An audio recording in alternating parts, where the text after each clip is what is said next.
September 1704. A rebellious mariner steps off his ship, by choice, not onto land, not into safety, but onto a remote island, knowing full well he may never leave again. Nearly 130 years later, far across the Pacific, a ship quietly departs the rugged California coast, and unknowingly, it leaves behind one woman, alone, utterly and completely alone.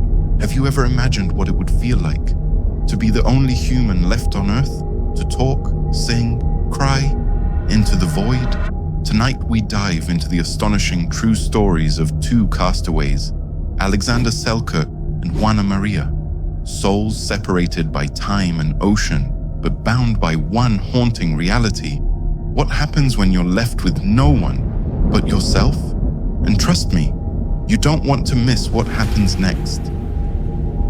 Hey, welcome back to the Mystery Box. Today, we're unraveling two real-life stories so powerful, they've inspired novels, legends, and decades of scientific curiosity. Who were they? Alexander Selkirk, a headstrong sailor who chose isolation over mutiny, and Juana Maria, the last of her people, forgotten on an island, singing songs no one could understand. What happened to them? How did they survive? And more importantly, what does their survival say about us? These aren't just tales of endurance. They're reminders of something deeper, the human will to endure, to adapt, and somehow to remain human. The Lone Woman's Ordeal. For generations, San Nicolas Island was home to the Nicoleno, an indigenous people with deep spiritual roots and rich traditions. But paradise turned to peril when Russian otter hunters arrived. Clashes turned deadly. Disease swept through the island. By 1835, only 20 Nicoleno remained. Missionaries ordered an emergency evacuation. A Mexican schooner, ironically named Peores Nada, meaning could be worse, was sent to rescue them. But it could be worse, and it was. In the confusion of the evacuation, one woman was left behind. Some say she leapt from the departing ship to search for her child. Others claim she was simply forgotten. The ship never came back. For 18 years she lived alone on San Nicolas Island. No voice, no other soul, just the sound of waves and silence. But she didn't just survive. She thrived. She crafted shelter from whale bones and driftwood. Her dress? A skirt sewn from green cormorant feathers, bound with seal sinew, a masterpiece of resilience and beauty. She hunted seals, gathered abalone, crafted hooks from shell and needles from bird bones. She sang traditional songs into the wind, like Toki Toki Yahamimi. She etched messages into sticks, decorated tools not because she had to, but because she chose to. Even utterly alone, she held on to culture, ritual, and art. She kept her soul intact. Selkirk's desperate choice. Now, rewind to 1704. Thousands of miles away, Scottish sailor Alexander Selkirk was spiraling into conflict. He was serving aboard the Cinque Ports, a privateer ship captained by the stern Thomas Stradling. Selkirk was convinced the ship was a death trap, leaky, rotting, doomed. In a final act of defiance, he demanded to be left behind on the uninhabited Mazatierra Island. Stradling, furious, obliged, Selkirk was left with nothing but a musket, some tools, a Bible, and his pride. He regretted it almost immediately. Matting sea lions forced him inland. There he found refuge, a fertile valley. He hunted wild goats and eventually tamed them. When rats gnawed at his limbs at night, he tamed wild cats to sleep beside him for protection. His huts were built from pimento trees. His fire never went out. His only companion? The Bible, which he read daily to preserve his sanity and even his speech. He evaded capture by hiding in treetops when Spanish ships approached.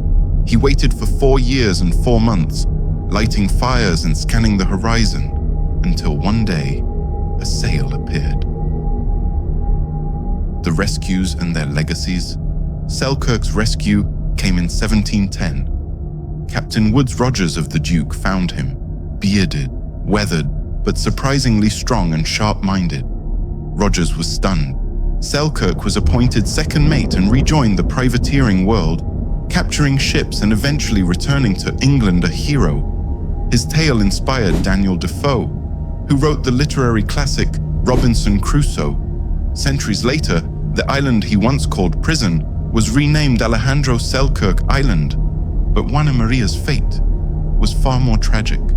In 1853, Captain George Nidever followed rumors of a lone woman on San Nicolas. After days of searching, they found her, hidden in a bush, cautious, quiet. She offered them roasted onions and a song. She was taken to Santa Barbara, given the name Juana Maria, and baptized. She marveled at carriages, bells, mirrors, technology she'd never seen.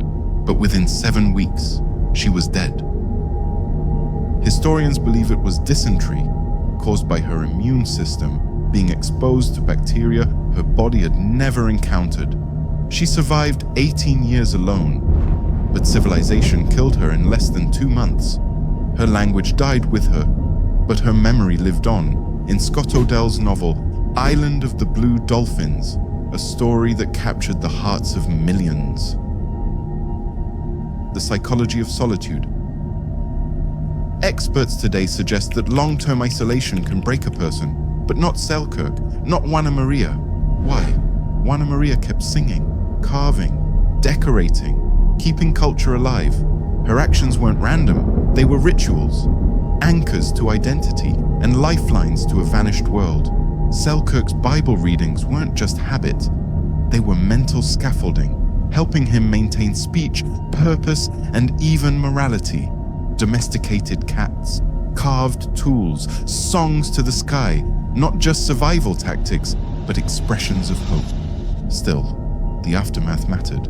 Selkirk reintegrated. Juana Maria didn't get the chance.